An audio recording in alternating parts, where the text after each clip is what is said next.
What in the Clyde fuck just happened? This is Big Motor Small Blade. I guess it starts right now. I guess.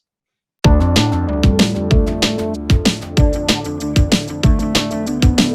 the fuck? What the fuck? What? What did I just get done What saying the fuck? last week? You literally said this. You literally said they will never do this to Cup. You said they won't DQ anybody anymore. Of course they on did the it. last pod. Of course they did it, and it benefits Chase Elliott. Go figure. This is bullshit. Oh. Chase, what? Denny Hamlin and Kyle Busch DQ, and Chase Elliott wins at Pocono. Well, what was the issue? Does it say? No. Wait! That means I won the picks! Yeah, you did. Fuck you. Yeah! You were the biggest piece of anal cavity on the planet, buddy. No fucking way, dude. What the fuck? What the fuck? But guys, me and Seth are literally about to hit record, and I get a text from my mom that says Kyle Busch and Denny Hamlin DQ, Chase Elliott's the winner. What the fuck? I cannot believe. Yeah, you can. Yeah, I can. Of course it benefited Chase Elliott. Who else would it benefit? I don't even know what to say. Unfucking believable. Hey, those cars you know better what? have been really fucking illegal, man. You know what? You know what, man? That's what Denny gets for taking Kevin out. I guess. Unbelievable. What the hell? I'm scrolling through Twitter right now. This might be the wildest thing. I'm glad we started recording when we did. Oh my god. 2022 is the weirdest year This of is all crazy. time. And of course, Chase Elliott comes in and picks up the pieces. Go figure. I am It's unreal. flabbergasted. It's unreal. I am flabbergasted. So we have a lot to talk about. We got even more to talk about now. Yeah, God bless this place. What the fuck, dude? Matthew Urkel just texted me, what the fuck just happened? I'm gonna call him. Fuck it, do it now. Hell, let's get a Chase Elliott fan's reaction to this. This is going to be an interesting episode of the Big Motor Small Blade podcast. By the way, I'm Seth Dolby. He's Buddy Pulley. We've been a little... Can you hear it? I can hear it. He won't be able to hear me, but... Matt, you were on the Big Motor Small Blade podcast. Don't say anything stupid. But what the fuck? Dude, oh my god. How the hell did this even happen? I don't know. We were literally about to hit record, and Mom texts me. I see it on my laptop. It says Kyle and Denny DQ, Chase wins. What the fuck? Holy... oh my god. Dude, I don't know how to even process that right now. Yeah, I mean, you were at the race. You saw Chase win. You didn't know it. Yeah. Bizarre shit, man. Bizarre shit. What the fuck? And then I was also at Loudon, too, last weekend. He finished second place. And then I was thinking that, I was with my girlfriend for both weekends. Both last weekend and today. Last weekend I was thinking, holy shit, might see him win today for once. Nope. Christopher Bell had to pass him, obviously. You just got to follow us. We see him win all the damn time. Yeah. His car today overall, it was contending. You just got to follow us. We see him win all the time. You can't hear Seth, but that's what Seth just said. But what the hell? Well, congratulations, I guess. Yeah. Yeah, definitely. Thank you. We are flabbergasted. This is the craziest thing in the world right now. I can't comprehend as what the hell just happened. Yeah, I mean, I was checking out my friend Dylan. Dylan Malone. You know him. Yeah. He texted me. He goes, LMAO, congrats, but I don't know how you can celebrate. I'm like, what do you mean? And then he goes, check NASCAR on Twitter. I go check it. I'm like reading it, and the first thing it says, Bob Pockris writes that both Hamlin and Bush DQ'd. Elliott I'm is like, the wiener. What? Yeah. What the hell? Both my girlfriend and her father couldn't believe it. Yeah, I They thought makes it was all of us. joke, but yeah, no. I think you got that is the right reaction to this. I don't. I'm wearing a Bill Elliott shirt, so you're welcome. I think that's why it happened. I'm gonna be real with you, but enjoy the win. Drink some beers. Go to Hooters. Go yell at a Harvick fan. I don't know what you guys do anymore after you win these races. Go stand in your bathtub and dump a Gatorade on your head like that one dude did on TikTok. I'm not that crazy. All right, good. I'm definitely gonna celebrate tonight. Yeah, all right. Well, have a good night, bud. Congratulations. You too, buddy. Thank you. Take care. Yeah. Well, all right. So we had a really interesting pod setup, and now it's just, I mean, we can still do most of it, but like it's gone haywire. I don't know all what of a sudden. So this might be buckle up. We're gonna be here a while. I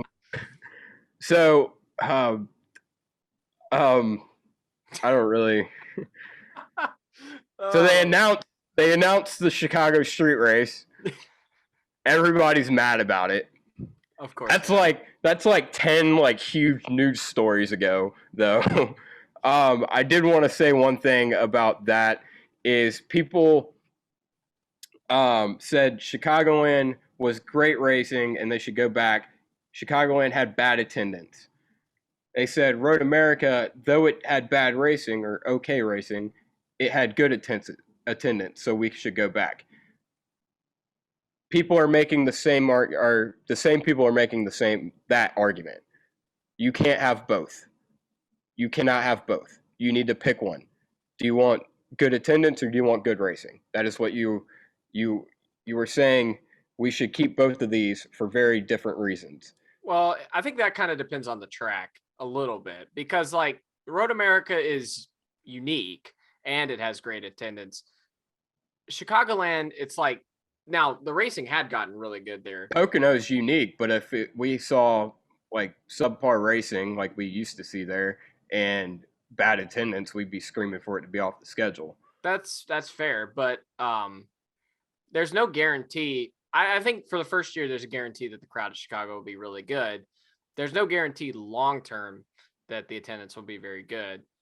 And I mean, that's a risk we're taking. We had a Chicagoland race for 19 years, and yeah, well, exactly. I mean, if you hadn't run it in the middle of the day in July, that would have probably helped too.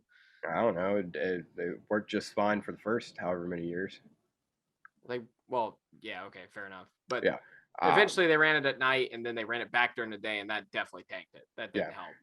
But my main thing is, it's like people don't think before they make arguments for things. I mean, you can't have both. That's my whole thing. You got to pick an argument, or else it's not very valid. Also, with Chicagoland, it's kind of the same argument as people saying do a straight repave of Auto Club. That would suck because. Yeah. Like Chicagoland, it's good now. Like the track's really worn in. It'd be great for a few years. You'd have to repave it and it would suck. It would really suck for a while.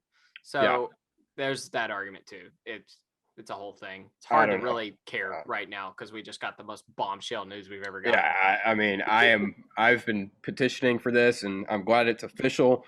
It will be July 4th weekend. It'll be hotter than the devil's asshole. But we will be there, and that'll be a great time. Catch us on a safari out there. It also makes NASCAR the most diverse racing series on the planet by a mile, by a country mile. Yeah. Literally, if we just need to go international, I think that's the only thing we're like missing. Yeah. I mean, because we have super speedways, intermediates, short tracks. We race in the LA Coliseum. We race on road courses. We race on dirt, and now we're racing on a street course. Yeah. I mean, we've raced on a fucking triangle today, and we've been doing that forever. I mean, 5-turn triangle, 5 turns. Five-turn triangle. We'll get into that later. So I mean, and people are still mad about that. They're yeah. like, I mean, the track. The only thing I can think of is like the track could be. There are some issues I have maybe with the track design itself, but it's like the only other things you could do would be make this really intricate course. That would suck for racing. Yeah. You could make this really short course. That could work in theory. I don't know how long is the track? Do you know? 2.2 miles. Okay. It's not huge. It could be a little shorter in theory, but I mean, it's basically the same size as Sonoma. Yeah, it is. But Sonoma's purpose built, and that's true. Yeah. Yeah, but it's a wait and see kind of thing. As far as like what part of the city it's in, it is in like the best part of the city they could have put it in. It's right by the Navy Pier, which is awesome. The Millennial Park or whatever it's called is like literally a block away where the Bean is and all that.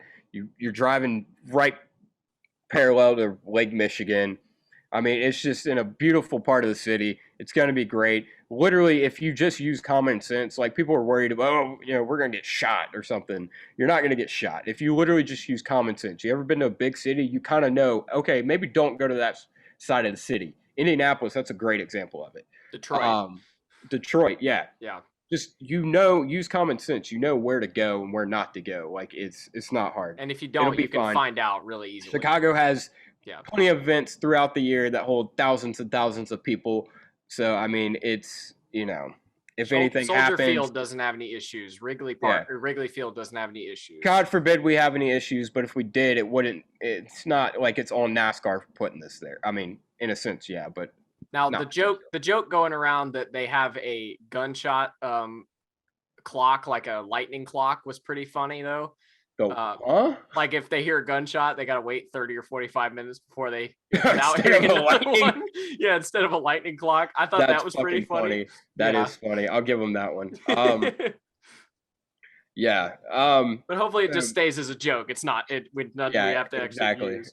Exactly. It would be the most NASCAR thing ever, though. Just find another way to delay a race. Anyway, but yeah, we NASCAR has the most diverse racing on the schedule. Like, if you want to prove you're the greatest race car driver in the world, come race in NASCAR. Period. And the cars are as equal as they're ever going to get. They're as equal as they're ever going to get, but they're not equal because they're easy to drive. They're hard to drive. They are race cars. They proved that today. We have the shit right now. Yeah. Like we are it in motorsports. We're also going electric, apparently. There was some leaked report, or not report, but leaked documents. Thank you.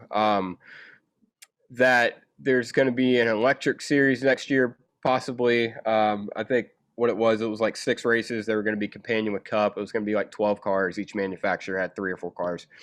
I say 3 or 4, if you get that. And yeah, so I mean, it'll be interesting to see kind of how they do this. Obviously, I would imagine 2024 that they introduced a new motor, 2025. I would imagine this is kind of prepping for that, and see how that goes. And it's another one of those things that, everybody wants to. I saw all the, I read through a lot of comments, and it was, these things need to be V8 forever. Well, quite frankly, it's not going to be viable for the manufacturers if these things are V8 forever. It's not going to be worth it for them. You have to evolve. If they're going to be stock cars and you're going to bitch about them not being stock cars all the time, then they're going to have to follow trends of stock cars. That's hybrids. That's eventually all electric, probably. Yeah. It's the way of the world. I mean, that's what the Xfinity series is fighting right now, is having identity and having a purpose for the manufacturers. And I think, you can't, I mean, you want to be V8, loud, thundering race cars, but I mean, it's just not how it's going to be eventually. I love horsepower as much as anybody, but eventually we're going to have to go away from that. And it sucks in a way, obviously. Like it's fun. We love our V8 engines, or V8 gas engines. But, that's not the way the world's going. And it makes sense that's not the way the world's going. And, NASCAR has to prepare for that. They can't be left in the dust trying to be this, dinosaur over here. It's kind of the thing you want to have NASCAR be the win on Sunday, sell on Monday that it used to be. This is how it's going to have to be. Absolutely. So, yeah, I'm for it. I mean, we'll see what happens. I mean, think about it competition wise. Like, yeah, the racing experience of like hearing the cars as a V8 motor is going to be a lot different and jarring for sure. Yeah. But as a competition aspect, the amount of torque an electric or hybrid motor can put out, that's going to be great for competition. Yeah. So, you might have to change the name of the podcast, but yeah, maybe big turbine, small blade, big torque, big torque, big small torque blade. guys.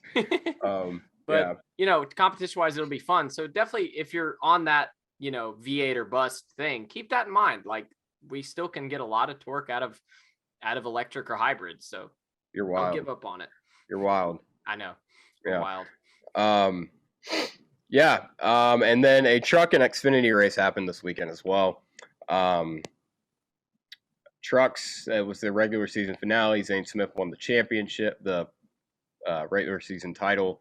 That was whole 2 days ago. I don't remember who won the race. It was yesterday. It was yesterday. The race was. Who won the race? Huh? Chandler Smith. Oh yeah, Chandler Smith. Son of a bitch. Yeah, Chandler Smith won. It was second win of the year. We'll get into trucks a little bit more on a different show. Xfinity, Ty Gibbs and Noah Gragson had an amazing duel. In the day, Noah Gragson beat him, but not by much. Ty Gibbs drove a hell of a race, and it wouldn't be the only race he's running this weekend. It would turn out to not be the only race he'd run this weekend. Yeah, it was Noah Gragson. Let's talk about this. So Noah Gragson, say what you want about Noah Gragson. He's got a lot of personality, but his victory celebrations need a little bit more, like a little bit more prep, a little bit more originality. Originality for sure. Yeah. He did a burnout with the American flag. Brad Keselowski on the window. Taped on the windshield. First of all, Ricky Bobby did that first, and then Brad Keselowski did. I mean, it was a nice collaboration of Ricky Bobby and Brad Keselowski, I guess. Then he climbs the fence. I think Tony Stewart, Elio Castroneves, and whoever else did that first. But he does have his own thing. We got to respect. It wasn't shotgunning a beer. Caitlin Larson did that first. Caitlin Larson invented shotgunning a beer. She did. I was there. He's got his own thing. I think he just needs to stick to it. He needs to, he's trying to deviate away from his own celebration that's been with him since day one. Puking after he wins the race inside the safer barrier. Like, absolutely original. Like, that's the most original victory celebration I could ever think of. Yeah. And I think Noah just needs to lean into it and accept it. I mean, that's absolutely just start pulling on that gag reflex as soon as you get out of the car. Yeah. Oh my God. Anyway, they just the NBC camera gets there and Noah's just got 2 pinchers deep into his mouth trying to get it. You done? It sounded funny in my head, so I just went with it. It was uncomfortable. Yeah, it's fine. Noah, on a serious note, Noah, you need to start thinking about, like, I don't know, nutrition or like pre-race prep. Like, stop eating like Skittles and drinking a Monster before the race or something. Like, all right, Kyle Busch. Sorry, it's like, yeah. Just maybe think about your health a little bit. That might be a good idea. Yeah. Yeah. But he's winning races and we're not, so I guess we can't really talk too much. Do it or don't. I don't care. Yeah. Just like this podcast. Listen or don't. We don't care. And then before the race even started, yes, Tyler, I saw that Chase Elliott won. So before the race even started, Kurt Busch in qualifying backs it into the wall. It was a pretty bad wreck. A lot of people are kind of discounting it, but really, if you really listen to it, it was a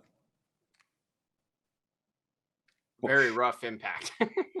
Um, Sounded like yeah, a freaking bomb went off. Put it it that way. did. Yeah. I was commenting on you cracking open a beer in the middle of me trying to talk about Oh, Kurt Busch's I was unfortunate. wondering what you were doing. I'm sorry. Yeah.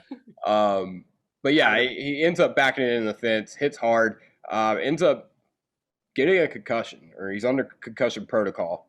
He failed his baseline test and was not cleared to race. And Ty Gibbs ultimately filled in. Get into that in just a minute. But yeah, like you said, it sounded like a bomb went off. It sounded bad. Yeah. It sounded like an IndyCar wreck. I couldn't believe they kept replaying the audio of that, because the first time I heard it, I was like, they're going to cut the audio because this sounds really bad. And they just kept playing it. I'm like, okay, whatever. But it sounds like what Dale Jr. describes his Kansas wreck in 2012. Sounded like. It brings up a discussion about the next gen car itself, because I know we had a lot of we had a lot of rumors floating around last year about the next gen car and its safety, and we know it was designed to, I guess, give less. The thing about that, it's like, yeah, technically the car physically gave less, and the car was not as destroyed as it would have been last year. Yeah, but those parts are still junk. Yeah, well, they made them stronger so they could take a beating more, so they could reuse some of the parts that you could. But yeah, they haven't. They've done a lot better job than what it seemed like in testing. Yeah, but I don't think they found that happy medium yet. We heard on DBC that some drivers were saying that these rear end hits were the worst hits, and I think this just backed it up. Yeah. No pun intended. That was bad. Yeah. That was not on purpose. Anyway, well, it's one of those things. Maybe the rear could give a whole lot more than the front. Yeah. Maybe. Yeah. I mean, because the fronts it doesn't seem to be that big of an issue. Maybe. Yeah. Who knows? Yeah. You got to wonder what Kurt's history is with concussions and whatnot. You got to wonder if this is just kind of, like Dale Jr. when he had those concussions. It was like he got one and he was okay, but then he kept taking hits, and eventually you got to step out. It'll be interesting to note whether this will be a long-term thing for Kurt or not. Well, and this is the first time, admittedly, I could be off base here, but this is the first time I'd ever heard about the preseason baseline test that they do, and then they have to do every time they get in an accident. Yeah. So this is the first time I'd heard about that. So I'd heard about that before. Had you? Okay, so yeah, just for juniors. Okay, thing. But so if I mean, Kurt's taken some licks this year, so if he's been doing that all Talladega year, in particular. Yeah, Talladega in particular. If he's been doing that after every time and been fine. Now, obviously, with brain issues, it can be cumulative and not show until later, obviously. Yeah. But hopefully it's not been Kurt re-injuring himself. I used to work with this kid who was studying to be a brain surgeon, and really smart kid. Like, probably the smartest kid I ever met in my life. I wonder if he knows anything about concussions, because he's a big sports guy too. Maybe I can call him up and get him to give me a little bit of insight. Yeah, exactly. If you could, that'd be really cool. It'd be I might ask him about that. Yeah. Here in the coming week. So Kurt Busch, obviously we wish him well. Hopefully speedy recovery. But it's nice to see someone step out of the car. I mean, obviously he wasn't cleared, but it's nice to see NASCAR make a step in the right direction. Yeah. It seems like they've really learned from, I would imagine, just Dale Jr.'s instances. And so it's good to see. Yeah, I mean, I bet NASCAR, when Junior started going through and be like, I had a concussion here and here and here and here. Yeah. They probably were like, oh, we have not been doing a good enough job, and they've made adjustments, and clearly they made a good call today. Whether or not, hopefully Kurt's back in the car next week, but if this is a long-term thing and they had accidentally let him get in the car this week, that would look really bad. And not just look really bad, it would have been really bad for Kurt. Say he got in another accident today. Yeah, exactly. But this opened up the door for Ty Gibbs to make his Cup Series debut. And he finished 16th now. He did. He was running top 15 and ended up falling back to what was 18th. But he finished 16th now after the recent news of the disqualifications of his Cup teammates. Still can't. Sorry. So anyway, a great run for Ty Gibbs. I mean, his first time in an next gen car was this morning. Ever. To finish on track 18th after not practicing or qualifying is unreal. 16th, man. I don't know what you're saying. He finished 16th. To finish 16th on track with two other cars that weren't scored ahead of him. Exactly. Like, I don't know what you're talking about, man. Chase Elliott won straight up. Like, you're right. Yeah. Does that mean Tyler Reddick finished second again? That is exactly that mean. What? You know who would have won this fucking race? Kevin Harvick.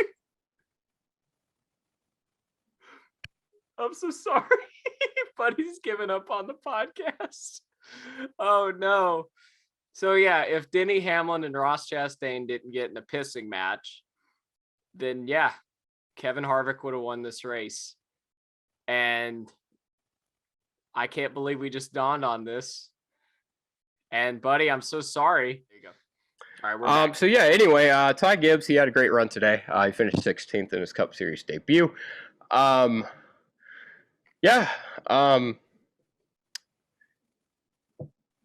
I'm a little bit just kind of dumbfounded on what to say. Yeah, I don't want to talk about it. All right. I would have taken this. I would have. Oh my god. We're not going to talk about it. We're not going to talk. We're not going to talk about this. We're not. Anyway, Ty Gibbs finished 16th. Like I said, first time in an X-Gen card this morning. He was in Kurt's suit. He didn't even have to change the lettering on his hat. It was great. It was perfect.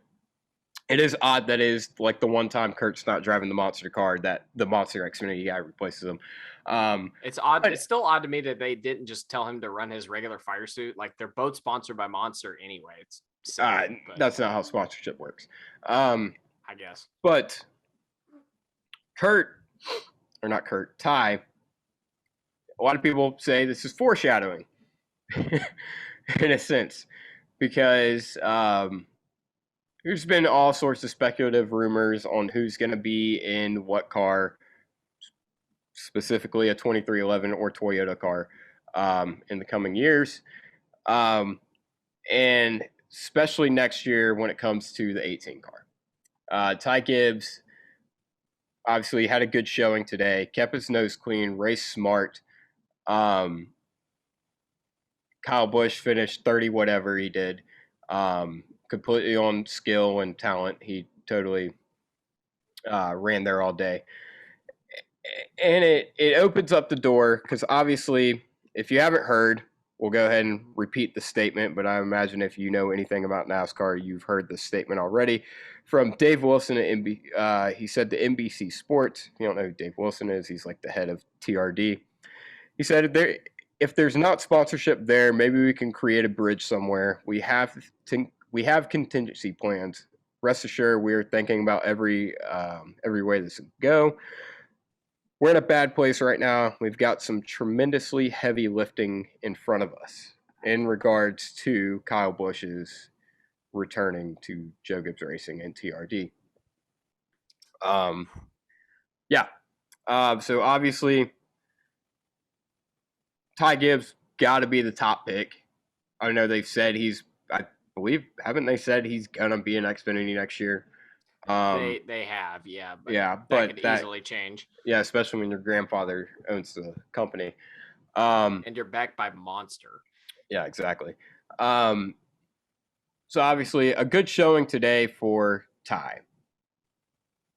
Probably does wonders for him moving into the Cup Series? Because I mean, there's a lot of talk about what is to be gained other than just laps and going to the tracks by running in Xfinity.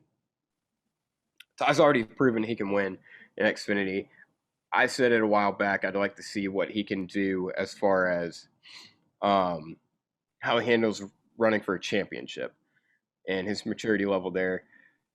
Recent weeks, he's matured a lot after going through a lot of mishaps, a lot of just backlash. Yeah. I think it could go either way. I think I'd like to see him in Xfinity one more year, but also I don't see a reason why you can't move him to Cup. I mean, you have one lame duck year, let him get used to the cars, and it wouldn't hurt anything, I don't think. No, it wouldn't. I don't even think it would take him the year to get used to the Cup car. I mean, by the end of the race, he was leagues more comfortable with the car than he was at the start of the race. And admittedly, like at the start of the race, he wasn't competing really. He was just like he said, like I'm gonna stay back a couple seconds and just get used to this car. Yeah. And by the end of it, he was running 15th and then got passed by a couple guys.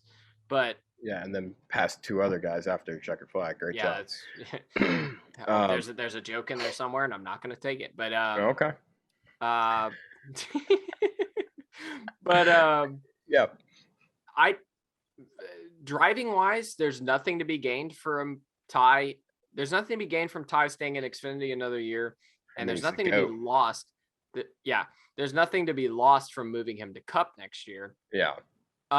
And maturity wise, he seems to be on the right track. I'll wait and see. We've seen a lot of guys fake it in, when they get shit on. I guess we'll get there. It's less important now since a certain guy got DQ'd. Yeah. We'll get there. I thought that was going to be the most important thing that happened this weekend, and then of course it did. Yeah. But this just keeps getting better. Yeah. So I thought Kurt's thing was. I thought this was it. I was like, all right, we got our story. Yeah. Like, but yeah, no. So I've been running around. So nothing to be gained by him running to Xfinity another year, and nothing to lose by putting him in a Cup if they can't get Kyle Busch. Let's be honest. Elephant in the room. Kyle Busch ain't coming back to Gibbs.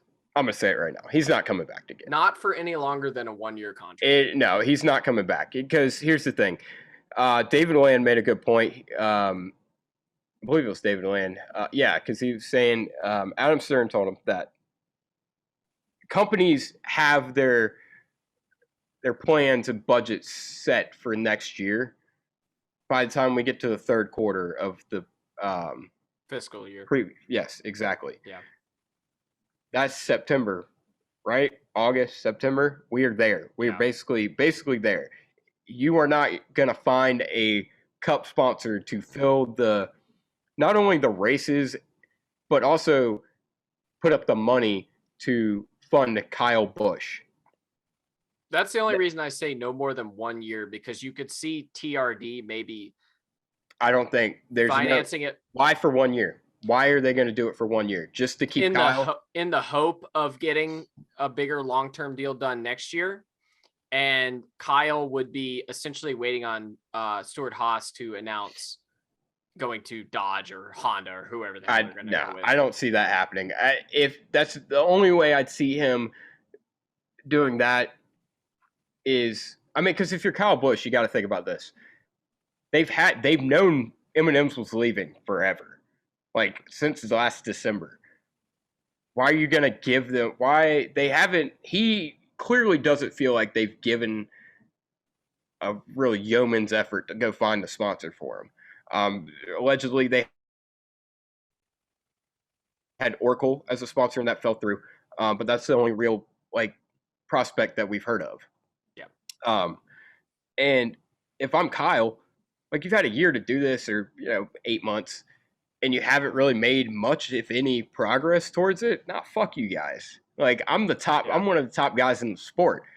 If I deserve to get paid what I should get paid. And I should be top priority, and he's clearly not. No, yeah, clearly. I'm essentially just playing devil's advocate, as in Toyota the only way I'm in my like eyes, the only way I'm seeing this come out with Kyle staying at JGR is that Toyota says, "Oh, we cannot lose KBM right now." That's the only way I can see it happening. Realistically, I think he's out. I think KBM's a Ford team next year, and they're going to Stewart-Haas Racing. Yeah, I think so too. That is, you bring up a good point. I think that's almost more valuable to TRD than it is really Kyle.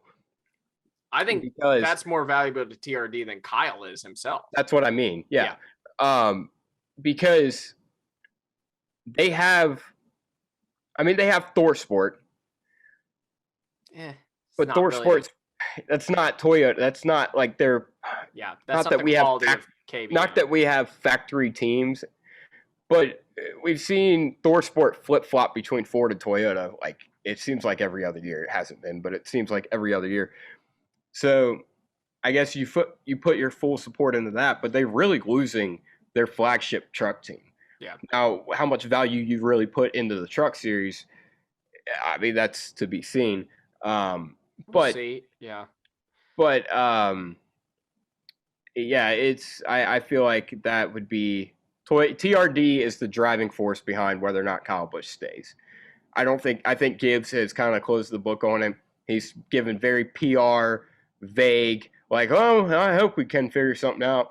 Like if it was up to Joe Gibbs, Ty Gibbs would have been announced he was in that car a while ago. Yeah.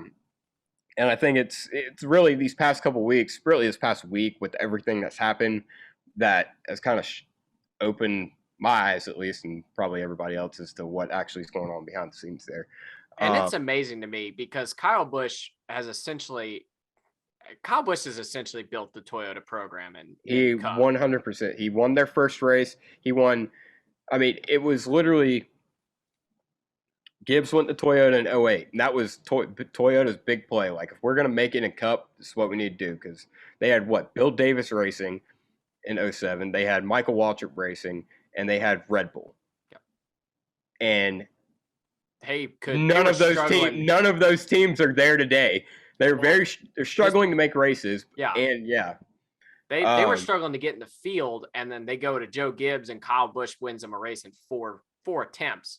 Could have won the first race too. Exactly. Wins 8 races that year. Denny Hamlin won a couple. Tony Stewart won one. And from then on, it was like, really, it was Gibbs. But, I mean, they eventually, MWR did better. And really, those have been the only Toyota teams until Furniture Row switched over there. Yeah. But, yeah, it was all Kyle Busch. Gibbs's dominance in the mid-2010s doesn't happen without Kyle Busch. It just doesn't. Exactly. Kyle Busch is a top 10 talent, at least. You could argue even more than that. Yeah. And they're about to lose him because, for whatever reason, they don't care that much. Yeah, it doesn't really seem like they do. But the leading candidate, probably is Stewart-Haas. That would be the 10 car. Eric Almirola, Rick Allen dropped the Rick bomb and said he might be staying. Eric has denied all accounts that he might be staying in that car for next year. Whether Smithfield stays on or Gene Haas decides, I don't know.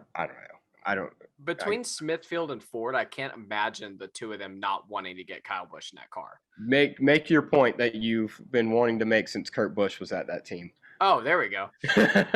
If we get a second Busch brother over to Stewart-Haas Racing with the Anheuser-Busch sponsorship firmly cemented, and we do not get a Busch car on a Busch driver, I will be so fucking livid. Like, Kyle Busch driving the Busch-sponsored car would be the greatest fucking thing to happen ever. Now, Buddy made a great point today when we were watching the race. I'll let you do it. So when Harvick drove the Harvick beer car, literally in the promo ad, it was like, our name shares the name of two of Harvick's biggest competitors. So we're changing our name to get rid of theirs. I would love for Busch to be like, introducing a new beer. Kyle. Which I would love to death, because then I could go to the fridge. Hey, buddy, you want a Kyle Busch? And he'd go, yep. And I throw him a Kyle Busch beer. Hey, man, big Kyle Busch guy right here. Big Kyle Busch guy. Apparently. Yeah. The beer, not the driver. But 2 days ago, you said you were a big Kyle Busch fan, so I don't know. Big Kyle Busch guy. Yeah, big Kyle Busch, the driver guy. Yeah, I mean, Stewart-Haas, probably the leading candidate. RCR, yeah, they're probably going to make a bid for it. I doubt it. I doubt they'll get it. I doubt Kyle will get it. Yeah. Kyle at least can see, okay, Kevin Harvick's over there. Yeah, the team's struggling, but Kevin Harvick's over there still running consistently in the top 10. You know, if they have, and they got three drivers that really aren't pulling much weight over at Stewart-Haas. If they had Kyle Busch over there, then I mean that's gonna it's gonna bring that team to another level. Kyle's gonna bring knowledge into that team that's gonna elevate them back to where they were a couple years. Yeah, absolutely. Buddy and I were talking about this yesterday. Tony Stewart's probably looking at this, and I don't know really how much pull Tony has compared to Gene or whatever, but Tony's probably looking at this like, yeah, Kyle struggled a little bit in the past couple of years.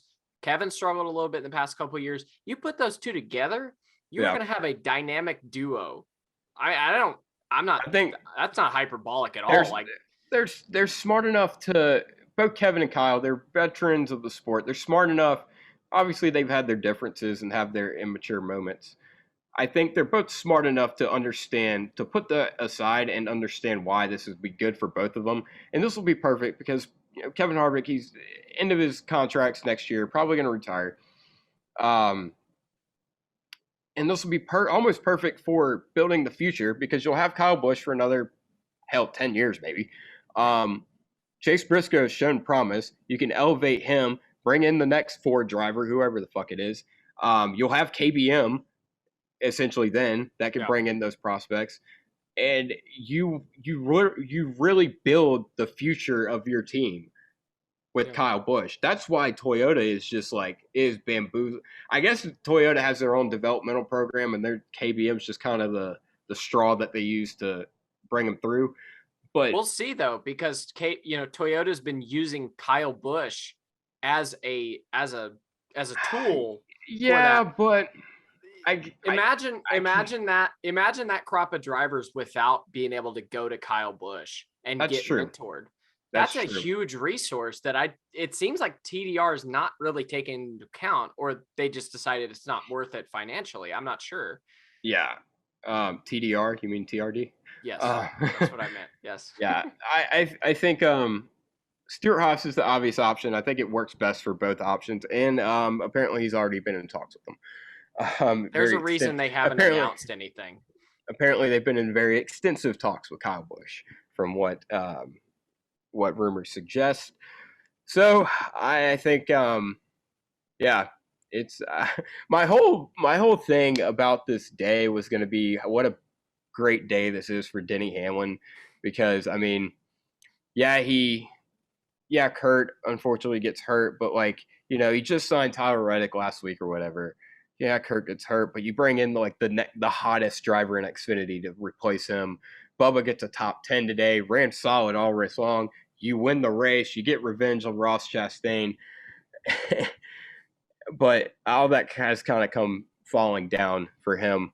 It feels weird to even start talking about Denny Hamlin right now. It's like, I mean, I think that's what we have to do. Obviously, Denny Hamlin won the race for about 3 hours, and he spinning, win, and then lost. It was going to be his 7th Pocono. This is so weird. Yeah, it feels irrelevant, man. Yeah. I guess the main thing is when loss aside, DQ aside, he wrecked Ross Chastain. He got payback on Ross. I think all of us in the room, and by in the room, I mean viewing this right now, and in the two of us. NASCAR universe, can agree that it probably needed to happen. Ross needed to get some of his comeuppance. It was a lot of people, I guess, were wondering, does this make them even? Obviously, Ross flat out wrecked Denny at Gateway, wrecked him again at Atlanta. A lot of drivers. I mean, I got a thing right here. Ross Chastain, let's see, incidents with AJ Allmendinger, Martin Truex, Chase Elliott, Denny Hamlin, Kyle Larson, Eric Almirola, Martin Truex, and then Denny Hamlin again. Obviously, he's made a lot of enemies. Ross Chastain is he's like the dude, he's like the guy who you get like his face and his name like airbrushed on a t-shirt at a county fair, and you're like, free my boy, and it's like he ain't do nothing, and then you like see the list of drivers, like he's that guy. That's what Ross Chastain fans are like, honestly, because I mean you can't deny that he's just been a complete piss missile, an absolute weapon. And Denny gets his revenge today. And a lot of people were wondering if it's even. Denny said, let's see, not Denny. Ross said, that's something that's been owed to me for a few months now. He asked if it was over, and Ross kind of just laughed. He didn't really know what to say to that. You could tell Ross was like, it almost seemed like Ross was in disbelief that it actually happened, to me, at least. I don't feel that way, but I feel like Ross had already accepted it. Maybe, before it happened. Like, I feel like Ross lined up next to Denny as like, well, shit. Then that pokes a hole, and that makes a whole new argument for this. Because then if that's what your thought process, why don't you let Denny go? Because he's Ross Chastain. Like, use your melon. Ross can have your fucking watermelon. In the same moment, Ross can have a moment of total maturity where like, I've earned this, I've deserved this, and also go, fuck it, I'm still gonna go for it. Yeah. They asked Denny, like, Denny basically said, what did you want me to do? What did you expect me to do? Like, of course I wrecked him. Like, duh. And he asked again, they asked if they were even. Denny responded with, I'm, until I feel like I'm raced the correct way. I've been taken out from the lead, 4 times in the past 11 months or whatever. Yeah, he said something about that, but that was just the main gist of it was he doesn't feel like it's even until he feels like he is raced properly. It could be next week, could not. I'm gonna say this. I have probably a differing opinion than a lot of people on it. I think on both parts this was stupid. And not even stupid as much on Ross Chastain's part, because yes, he's Ross Chastain. He's not gonna fucking live. I think it was stupid on Denny Hamlin's part because, one, you say you want to do it when it counts. Yes, this counts, I guess. It was for a win. But you wrecked the man in front of the entire field. That was not smart. That was stupid. And by not smart, I mean stupid. Like, you wrecked him for a race that really means nothing. And it's like anything, every race means something, but like, it was just bad timing because Kevin Harvick gets wrecked too. Obviously there's bias there, but anybody, I mean, this is something that I think needs to be addressed by NASCAR. Is payback is fine, but don't take innocent bystanders with you if you can avoid it. And that there's no effort to be made to avoid. I mean, he's lucky it was just Kevin Harvick. We could have been it is basically the same thing that Noah Gragson did to Sage Karam. It's just we got luckier today. Okay. Not quite the same. Quite the same. Okay. I'll let you finish, and I've got a couple. Yeah. I've got a couple points to make. Because here's the thing: he didn't outright wreck Ross. He didn't outright wreck him. He ran him into the wall. He barely even ran him into the wall, I'd say. He did what Chase Elliott did to him. What our eventual winner, our Lord and Savior Chase Elliott, did to him in 2017 at Phoenix. He kind of pushed him up and got him into the wall, and whatever happened after that happened. But, for instance, you can look at that with Chase Elliott. He did that. Denny went on. Denny blew a tire, and that happened. It was a single car incident. Nothing happened. Denny Hamlin ran him all the way to the wall. Granted, he made Ross make a choice. Do I back out or do I stay in it? And Ross made the wrong choice. Not the smart choice. Not the right choice. The Ross Chastain choice. But Denny also has to know in his head what he's doing. He knows who Ross is. This is why he's doing this. It's because he knows how Ross is. And you put the whole field in jeopardy to prove a point. And like I said, I was all for Denny. I'm torn because we talk about how we want guys who say they're going to, I'm going to get that guy back. We want them to do it because a lot of times they don't. So I'm happy. I'm glad that he stayed true to his word. He's like, I'm going to set this right. But yeah, I would have liked to see it been handled a little bit better. So I get that. Obviously Harvick, it affects your stance on this, obviously a little bit. Yes. Not that you sounded super biased about that, but it does a little.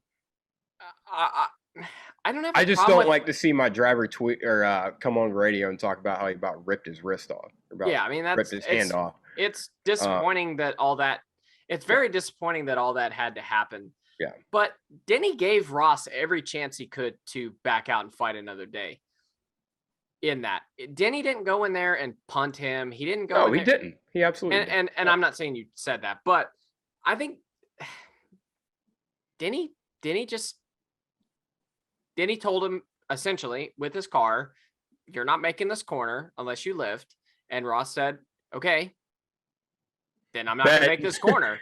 Yeah. Then I'm not going to make this corner. And then Ross again showed that he doesn't care about anybody else.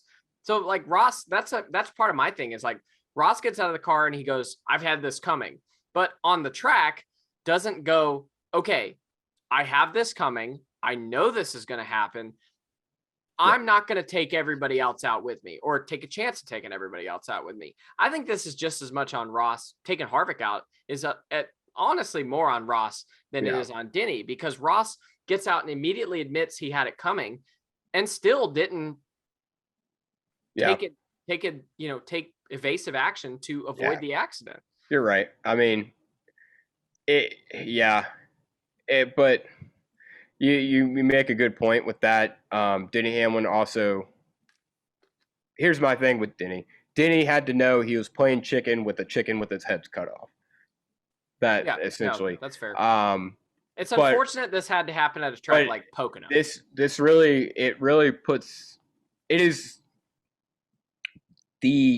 is the perfect example of who Ross Chastain is. He's going to get out of the car. He's going to admit he's wrong and say he did all these things. But yet, if you look at what happened on the racetrack, it contradicts all of that. Oh, 100%. Yeah. So yeah, it's another thing. I still think Ross is owed one, not like by Denny and by other people. Yeah. I don't think anything else comes of this. I think people will definitely race Ross differently, especially if Ross doesn't change from this, and it'll be interesting to see if he does. Like I said, I wasn't. RCR said it best. The timing could not have been worse. Yeah, and that's fair. The only thing I could think from like Denny Hamlin's perspective is like, obviously it's likely those two will be racing at the front at some point, but it's not guaranteed in the playoffs. Like, yeah, you joked, and we get shit done on this podcast, so it'll probably happen. Denny and Ross will be battling for the win at the Bristol night race or something. But I did say that. Yeah, you did say that, but it's like, you don't know if you're going to get this opportunity again. And he didn't really run him in the wall. Ross had every opportunity to just back out. Like Ross could have easily lifted and still won this race. Obviously, he only had to finish third. So he could have easily backed out and still won this race. Yeah. I don't know. Chase Elliott becomes, I think, the first winner in NASCAR history not to lead a lap. How is that scored officially? I know. Laps or like every I don't lap know. NASCAR on NBC tweeted that. Does Denny wrecking Ross count if Ross still finished ahead of him? Oh, that's good. That's good. I'm curious how the scoring works because Kyle Busch and Denny Hamlin led a lot of laps today. So is everybody who was in second lead those laps? I'm looking on Twitter right now to try to see if we could figure out what they failed with, but also, okay, here we go. Is there an intruder in his house? Like he's about to Rambo up, it looks like in here. What the hell? I swear to God, if it's a spider, guys, Seth, like he's terrified of spiders, like for whatever reason. I don't quite get it, or just bugs in general. So if you guys ever see Seth, make sure you give him shit for that. Yeah. How the fuck? What the fuck? This should be interesting. Fucking kidding me.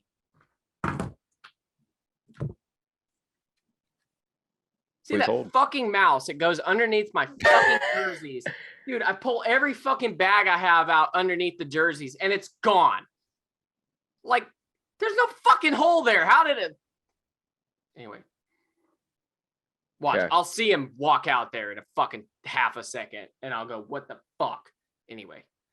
Yeah, they make these things called like exterminators for this, right? I don't have the heart. He's tiny. He's cute. I just want to catch him, like put him outside. And anyway. You need to be more cold-blooded, like Denny Hamlin. Officially, it seems like Chase Elliott did not lead a lap. Officially, they still get the laps led. That's fucking stupid. I don't know. Which is funny because who won stage 2? It wasn't one of them, was it? Stage 2. Yeah. Oh no, it was Ross. Ross won stage 2. So yeah, that doesn't change that. No, it does not. Yeah, it's really funny. I'm looking at the results. Everybody, 159 laps completed, 158, 142. Josh Bilicki, 35 laps completed, and then below him, Kyle Busch and Denny Hamlin with 160 laps completed. So weird. This is odd. I hope Josh Bilicki's okay. That was a terrible wreck. Yeah, that was rough. Yeah. So anyway, I don't know what we were talking about before your little mouse incident. Sorry. I haven't heard anything about or seen anything about. I guess I could check Bob Pockrass. Oh. We were doing our post-race inspections, which we do. There was some issues discovered that affect aero of the vehicle. The part was the front fascia, and there really was no reason why there was some material that was somewhere that it shouldn't have been. And that does basically come down to a DQ. It is a penalty. Both first 11 of Denny Hamlin and 18 of Kyle Busch been DQ'd. Their vehicles are being loaded in a NASCAR hauler. They're going to go back to the R&D center. Ooh. The final results have been changed to show that the two DQs were there, and they have the opportunity to appeal it. It'll be all sorted out by next week. So, like Mike said, I can't get into all the details of what the issues were, but both vehicles had the same issue, and unfortunately, they were not acceptable to pass the inspection. All right, so that was Bob Pockrass's video that he posted on Twitter from NASCAR's Brad Moran, describing what the issues were. But it sounds like it's Bondo. Didn't we have this issue with Brad Keselowski? Wasn't that his thing, or wasn't there something to do with? Yeah. It's stupid. I guess obviously they believe they wouldn't be caught, but I don't. Yeah, there's no way they're going to be able to win. Or it's either that, or it's another thing with the kind of gray area between what you can fix and what you can't fix. I mean, I assume they were trying to cheat. I think no, because I think the way you described it, material. I think that's pretty obvious what that is. I would imagine. I don't think it was they were trying to flex anything or move anything. I think it was definitely material. Either way, that'll be something to talk about next week. But Chase Elliott is the winner. It is his 4th win of the year. For now, I guess they'll appeal it. We'll see what happens. I doubt it, but yeah. Yeah, they're not going to win the appeal. What if they did? What the fuck? That'd be wild. That'd make everything we talked about here irrelevant. Yeah. Chase Elliott's having a hell of a year. Yeah, I guess. Mickey Mouse win for sure, though. This is a Mickey Mouse win. Yeah. His other 3 wins this year were not Mickey Mouse wins. This is a Mickey Mouse win. This Mickey Mouse win. Yeah. But yeah, I don't really know what to say. I think he's definitely probably going to win the regular season title. Yeah. I mean, because who were his nearest competitors? Ross Chastain and Ryan Blaney. And Kyle Busch and Kyle Larson, right? Those are the next couple. I just remember, yeah. But Kyle finished last, or second to last, or whatever. Other Kyle finished 5th now. 5th. Ryan Blaney wrecked. Ross Chastain wrecked. Yeah. So barring an absolute collapse, Chase Elliott is probably going to win the regular season title. And he's going to Watkins Glen next week, where he will probably win again. No, he's not going to Watkins Glen next week. He's going to Indianapolis next week. Oh yeah, we're going to be there. Duh. He could definitely win that too. He had I don't even know I wasn't really even paying attention to Chase Elliott, so I don't really know what to say about him for the race. They were fine. GG guy. Yeah. It's the stash, I guess. I guess. Yeah. My stash, not his. He can't shave that thing ever. Yeah. You best shave that thing now. I'm shaving it now. Yeah. I think is that it? Is that all we got? Yes, I think, dude. This has been such a crazy fucking weekend. A weird episode of the Big Motor Small Blade podcast. Where do you put this race on the bitchin' scale? Fuck, I don't know. All right, let's do the bitch scale as I don't know how to do it. We're gonna do it as the top being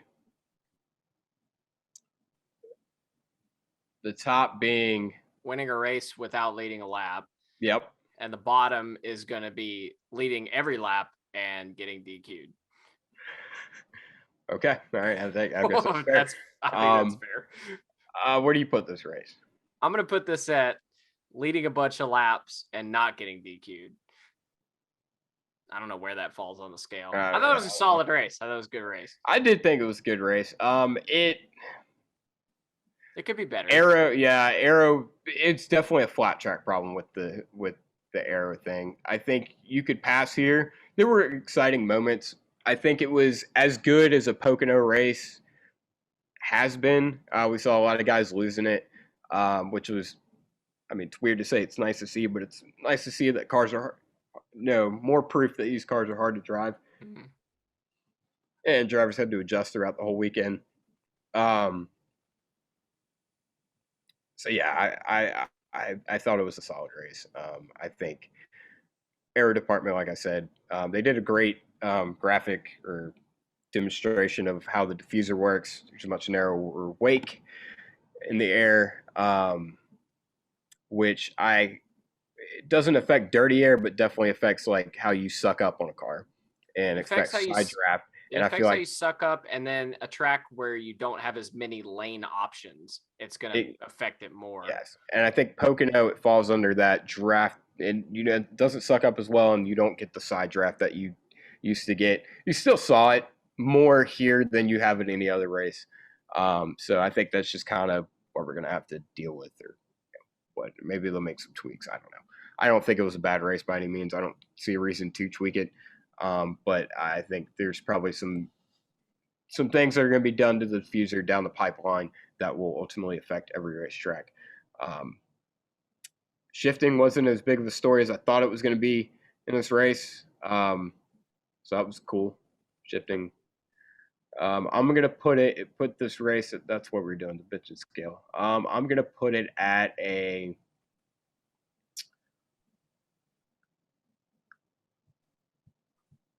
No. I'm going to put it at a...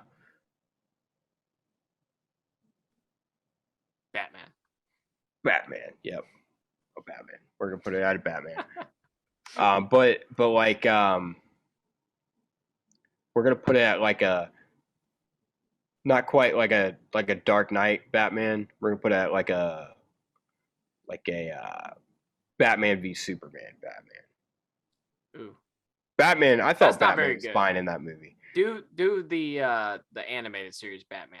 I haven't seen those, but sure, we'll go with that. They're awesome. So yeah, do that. Yeah. I don't want to talk about our picks from this past week. I want to talk our picks. Thank you. This is bullshit. I won. I finally won. Dude, of course. What did I say in the post about the picks? I said, I literally said, my picks always lose, so I at least want to be happy about it. This is your fault. This is your fault. This is completely... I was going to pick Kyle Busch, and you picked him for me. Or you picked him instead of me. So I won with Chase Elliott. So that we got to update the picks points. Huge win for the team here at Buddy from Big Moter Small Blade. Buddy from Big Moter Small Blade. I'm up to 30 points, and you are back down to 36. So that's fantastic. I'm going to pick Chase Elliott next week at Indianapolis. Why the fuck not? He's the hottest driver in NASCAR right now. He's won, 4 out of the last 5 races? Yeah. Or no, something like that. 3 out of the last 5. 3 out of the last 5, yeah. So, all right. Yeah. So, trying to think who could win a cup race that hasn't won one yet. That's who I'm thinking of right now. Michael McDowell's on a hell of a roll. He's won a cup race. Oh, who hasn't won? I'm sticking with the trend of guys who've never won a cup race. This is very tough now. I don't know, man. Now, Michael McDowell's an idiot. He'll do something stupid. You know what? Never mind. Fuck it. I'm going to go with Tyler Reddick. Tyler Reddick. Yeah. It's an okay pick. Kyle Larson should have won this race last year. Don't forget it. Can't pick him, obviously, because Cliff Daniels is a dingleberry. And okay. Yeah. Is that it? All we got to talk about? That's all we had to talk about. Oh, well, we'll be in Indianapolis. I'm sure we'll have a lot to talk I can't about. Imagine it'll be more interesting than this. I can't. Yeah, I don't think anything's going to top this. It was already crazy before we found out about the DQ. The tricky triangle is not only tricky; it's pretty fucking wacky. Yeah. God. Hell of a weekend. I don't even. I've already done a mic drop. I'm not going to do it again because I broke this, or I don't want to break this. So this has been Buddy. I'm Buddy. I'm with Big Moter Small Blade. I'm Seth. I'm with Big Moter Small Blade. And I don't know what to think about this race. Neither do I. Yeah.